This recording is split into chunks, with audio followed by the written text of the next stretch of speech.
कलाकारी नु हो तू तो भइल पारू सब का पभारी नु हो। अरे हेलो सुन, अरे जिया प्यारिया अपन देखाव कलाकारी नु हो तू तो भइल पारू सब का पभारी नु हो। जब नचबुए जान भगदरी हो जाए। अरे तुम हट के बैठो हंगा उठी तो गदर हो जाए। ए बाबू हमरा घोड़ी में कमर हो जाए। बाबू हमरा घोड़ी में कमर हो जाए। अरे खाली खेल के छोड़ दी हो।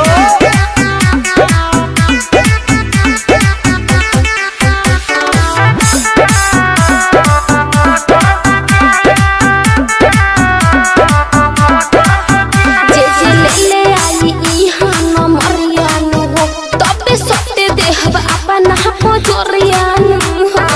अरे बोरा में भर के ले जो हर जानम का चिता हर पत्तली कमो हो रत्ता गड़ाता जाना ओही पट्टी कोला छगड़ा। अरे तो बच के रह। जहाँ जइबुए जान भगदड़ हो जाए। लहंगा उठायम तो गदर हो जाए। ए बाबू हमरा घोड़ी में कमर हो जाए। ए बाबू हमरा घोड़ी में कमर हो जाए। हर नाम का जी बाहो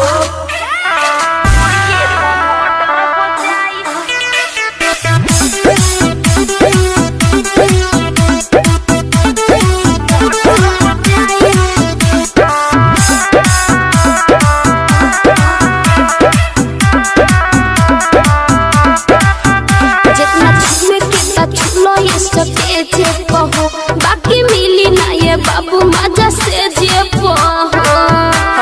हाँ हो की बात बा। अरे सोनिए बाबा हमर नमवे होटे शुभम सोनारे अच्छा। बनिया वना राउटी के Konare.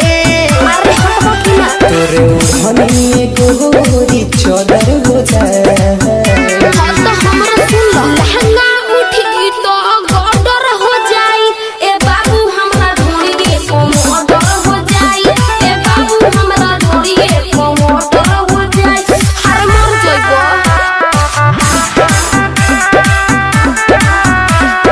Kamlesh recording studio Mohammadpur.